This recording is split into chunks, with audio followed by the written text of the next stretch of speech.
Right in 1660, at the beginning of the restoration of the monarchy, Charles the King grants a patent to two of his courtiers, Davenant and Thomas Killigrew. And this is the writ. Our will and pleasure is that you prepare a bill for our signature to pass our great seal of England, containing a grant unto our trusty and well-beloved Thomas Killigrew, Esquire, one of the grooms of our bedchamber, and Sir William Davenant, Knight, to give them full power and authority to erect two companies of players, consisting respectively of such persons as they shall choose and appoint, and to purchase or build and erect at their charge, as they shall think fit, two houses or theatres. So right at the beginning here, we have a reopening of the stages, and by the authority of the king himself. So we see the level of authority that the stage is granted here. Also, we see that there is again a monopoly of two companies that are being created and that will vie for attention in the next couple of years. But these stages that open are markedly different from particularly the large theaters of the early modern stage. They're much closer to these later Jacobean private theaters. In fact, because everything goes so quickly, the first theaters, because they didn't have time to actually build houses for that, the first theaters were housed in reconverted tennis courts. So people were already playing tennis, and they were playing that indoors. Think of the English weather, and those places could be reconverted relatively easily to theaters. So this is what a restoration stage would have looked like, and there are of course some differences here. It is an indoor venue, which means that you can create lighting effects here, but also the stage design is quite different in that you have now a relatively strict barrier between the audience and the stage, which doesn't sort of project into the audience. Also, as you can see here, the audience would be sitting in this space and not standing. It's also a smaller affair. And one thing that you see here, this is sort of the background, and what you can do here is you can slide walls onto the background to provide different sceneries that are then painted onto the background. So sliding movable backdrop meant that you could change scenes much more quickly and directly than you could on the Shakespearean stage. Also, you could start developing more elaborate machinery, as it was called. So stage effects, for example, this is a contemporary machine for a flying machine. If you wanted to have a messenger from God coming down from the clouds, or effects like that. There would also be trapdoors. I mean, this is something that we already have on the Shakespearean stage, where someone could actually disappear into the grounds. But really, there were a lot of these stage effects for theaters at the time. So this is one of the reasons why this kind of theater moves more towards spectacle than does the Shakespearean stage. And of course, one of the great innovations of the Restoration stage is that shortly after the opening of the theaters, women were allowed for the first time officially to act on the stage. So if you remember, before the closure of the theaters on the Shakespearean stage, all the actors were men, with younger boys playing the role of women. So now, for the first time, we have female actors, which we can just imagine would lead playwrights to work with these new opportunities. So there is an emphasis on seduction, on sexuality, very often on this. If you're interested in that transition, both in the the tradition of male acting in female roles, but also the transition in theater history. Here is another viewing suggestion. This really nice movie, Stage Beauty, with Billy Crudup as the last famous female impersonator on the stage, and Claire Danes as sort of the challenger, the upstart new actress, but also signifying sort of a difference in acting style. It's a really good movie that gets you into the theater, into the world of 17th century theater. So women could, for the first time, become actresses, but also playwrights, a development that, of course, had profound significance in the theater. But they were often thought of as sexually available and morally compromised simply by their association with theater and with public exhibition. Actresses' changing rooms were open to the public. They were regarded as easy prey, and it was hard for them to resist unwanted attention. So there was a very close association with prostitution, and because it was seen sort of this opening up to the public either on the stage or through publication, if you were a playwright, was seen as compromising in moral terms. The first professional woman playwright, which you see here, Ephra Bain, was always financially insecure and never really respectable for her writing. She is a highly fascinating figure in English literature. I suggest that you check out her really adventurous life that is very unusual. And she definitely broke ground for women in literature, but she always had a very difficult stand here. Her most well-known play is The Rover from 1677, and in that we can see that she attaches to the philosophy of libertinism, but we can see that her attitude towards this rather male notion of freedom varies between indulgence, caution, but also criticism. Her plays are permeated by an awareness of the cost for women of the sexual double standards that were expressed by people of her time. So compared to the Shakespearean Globe Theatre, these were smaller venues with a higher price of admission. I mean, these are still grand architectural structures, if you've been to one of those.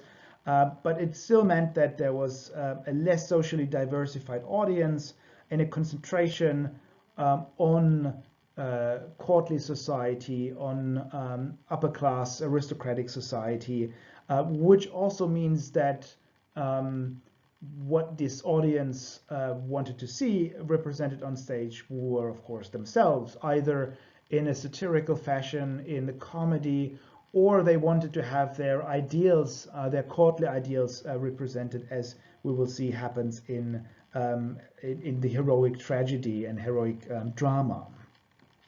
But going to the theater was a much more ordinary and everyday experience. Many people really went every day, had a box that they reserved, so they didn't need to buy tickets. They could just go to their box whenever they wanted and have company there.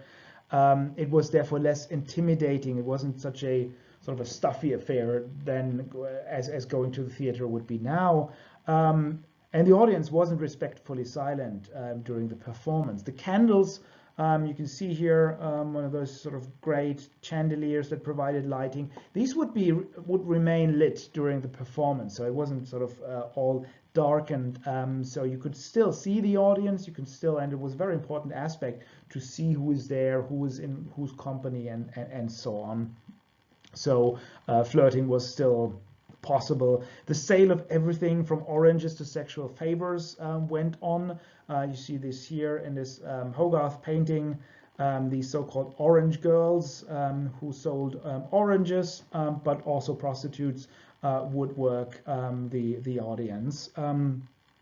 And there were sometimes exchanges of witticism, sometimes fights broke out in the audience. So really a very raucous affair. The audience, in other words, were a theater in themselves, and you partly went there to see the play, but you also definitely went there to see the audience, and we can see a little bit of that in these contemporary depictions here, particularly this one from Hogarth, which is from 1730. There were further ties between the theater and its aristocratic audience. I've already mentioned actresses as mistress. Nell Gwyn we had seen here as the mistress of Charles II. Rochester also had a mistress that was an actress, Elizabeth Barry. And then on the other hand, we said that sometimes courtiers would appear thinly disguised as characters on the stage. Especially Rochester would be sort of a favorite and sort of appear on the stage. But even in more sort of material terms, theaters liked to borrow royal dresses so that they would have costume. And costumes were expensive, and the king would actually lend some of his costumes, some of his royal robes for the theater so that they could dress up their actors. So there was a really a very, very close connection between the theater and the court in these social terms, but also in terms of representation, in that what actually happened, what went on in terms of the content was very much courtly. So this is reflected in the plays themselves. Characters in these plays go to the theater, comment on the theater. There are usually prologues and epilogues that are directly addressed at the audience and at a knowing audience, with in-jokes, making jokes about some of the actors, making jokes about some of the people who are in the audience. So these were really ways to connect, to make that connection very, very obvious. And especially in comedies, of course, the playing of roles is the dominant theme. Everyone on stage basically appears as something that they're not. Intrigue, deception, appearance, and reality, these are really common themes. Now, whereas on Shakespeare's stage, these roles often emphasize the potential for identity formation, this idea of self-fashioning, that this was a way to try out what could I be. On the Restoration stage, the emphasis rather is on the falseness of all of these roles, and that you can assume these roles, you can take on these masks, because there's actually nothing behind the mask. There is no inner essence, no absolute value to any of that. Now, what I've said is certainly true for the comedy. That usually goes this skeptical, libertinist way.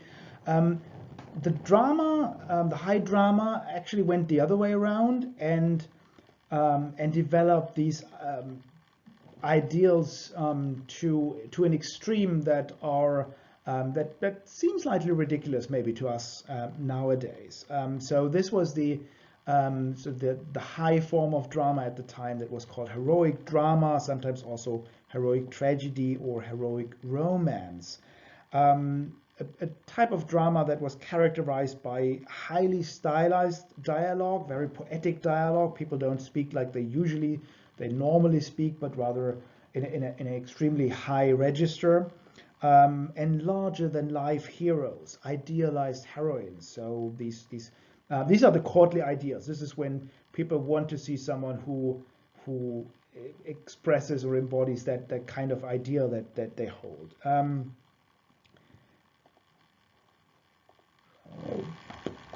So highly stylized poetic dialogue and larger than life heroes and idealized heroines.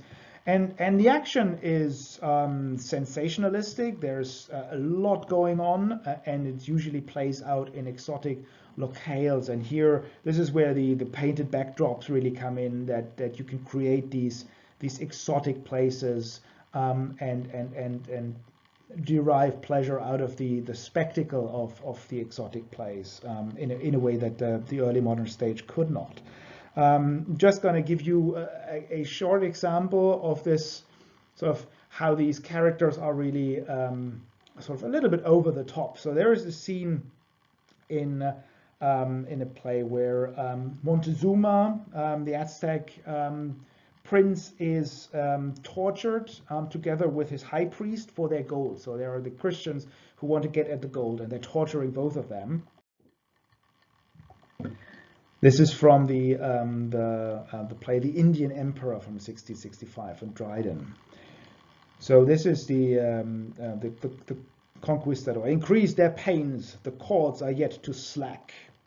And the Christian priest says, I must by force convert him on the rack. And the Indian high priest was not quite as idealistic, as I faint away and find I can no more. Give leave, O king, I may reveal thy store and free myself from pains I cannot bear. And then Montezuma says, well, thinkst thou I lie on beds of roses here, or in a wanton bath stretched at my ease? Die, slave, and with thee die such thoughts as these. And the high priest turns aside and dies obediently. So these characters that would rather die than lose their ideals and so on. So we have these larger than life characters living out their ideals in a very high-flown language, even in the face of torture. Heroic drama was certainly uniquely suited to the tumultuous era after the return of Charles II to the English throne following the regicide of Charles I and the ensuing civil war, but maybe it lacks a little bit of appeal for today's reader. The epitome of this tradition of playwriting was John Dryden's The Conquest of Granada, written in 1670-71. A play that was so huge that all of the many incidents and all of the many characters in it could not be contained in one play. So it actually had to be in 10 acts instead of 5 acts, performed at 2 separate evenings. So in a way, we can imagine Dryden here as being sort of a cross between Peter Jackson and Roland Emmerich in this kind of over-the-top action that bursts apart at the seams and that can't be contained in a single movie or in a single theatrical entertainment. It had a highly elaborate plot, or rather highly elaborate plots with lots of incidents. It had impossibly heroic sentiments in their characters, and certainly a celebration of love and honor, a celebration of these courtly ideals that were being represented. And it strongly adhered to this idea of poetic justice that, of course, had existed basically ever since literature existed, but that had been formulated at the time. This idea that basically the good need to win in the end, and the bad need to be punished in a way that is commensurate to their evilness. The play was recognized, for better or worse, as a high point in the development of heroic drama by contemporaries and even by Dryden himself. No play since the Restoration has attracted so much attention or excited so much scorn in pamphlets, parodies, and satires than this one. And what you can see here, George Villiers' the Duke of Buckingham's play, The Rehearsal from 1671, is one of those replies, one of those satires on the play itself as a play. And it is, what we get to see is the rehearsal of one of those heroic plays, and we see two people watching that rehearsal and commenting on the ridiculousness of what's going on the stage. And of course, the playwright is there as well and tries to defend his own play and is being made fun of by the spectators. So we have this very nice, almost postmodern, metafictional kind of perspective on this elaborate but slightly ridiculous play. So this is a little bit, if I compared The Conquest of Granada to Independence Day, watching that, and I would usually suggest that should be accompanied by watching Mars Attacks, and that kind of gives you the satirical subversion of the high-flown bombast of the one. So reading The Conquest of Granada and then reading The Rehearsal is a little bit like watching Independence Day and then Mars Attacks, which you should do. The period isn't really well known for tragedy, proper tragedy. It has this special form of the heroic drama, but we do see in the later decades of the Restoration a shift away from this heroic model towards more concise and normal tragedies, smaller scales. But also a more ambivalent protagonist. I mean, we remember that at the core of the tragic was this character who isn't all good, but also isn't all bad, but has this tragic fault, and that is something that gets lost in the heroic drama, where characters are either perfect or they're perfectly evil. So here we have what we see is from circa 1680 onwards a move back towards these more ambivalent protagonists. And more emotionally introspective and less outwardly dramatic kinds of plot developments. Also with unhappy endings. So the poetical justice, of course, always had to have a happy end where justice is being served, whereas in this tragic, our understanding of tragedy, usually the endings are not really happy. So these plays suited maybe the changing tastes of the audience a few decades after the restoration of the monarchy, when things are turning darker again, when political troubles start emerging, and there is again a lot of infighting here. So maybe that suits just better the uncertainties and the tensions that we have in the 1680s. So there is this development towards more complex political tragedies, as exemplified by the works of Nathaniel Lee. But the person who is most closely associated with this return to tragedy would be Thomas Otway, one of the most brilliant and one of the most disturbed of Restoration playwrights. His two most popular tragedies, The Orphan and Venice Preserved, held the boards for a century and a half and were second in popularity only to the works of William Shakespeare. So for the next 50 years after he writes these are really seen as the most important tragedies.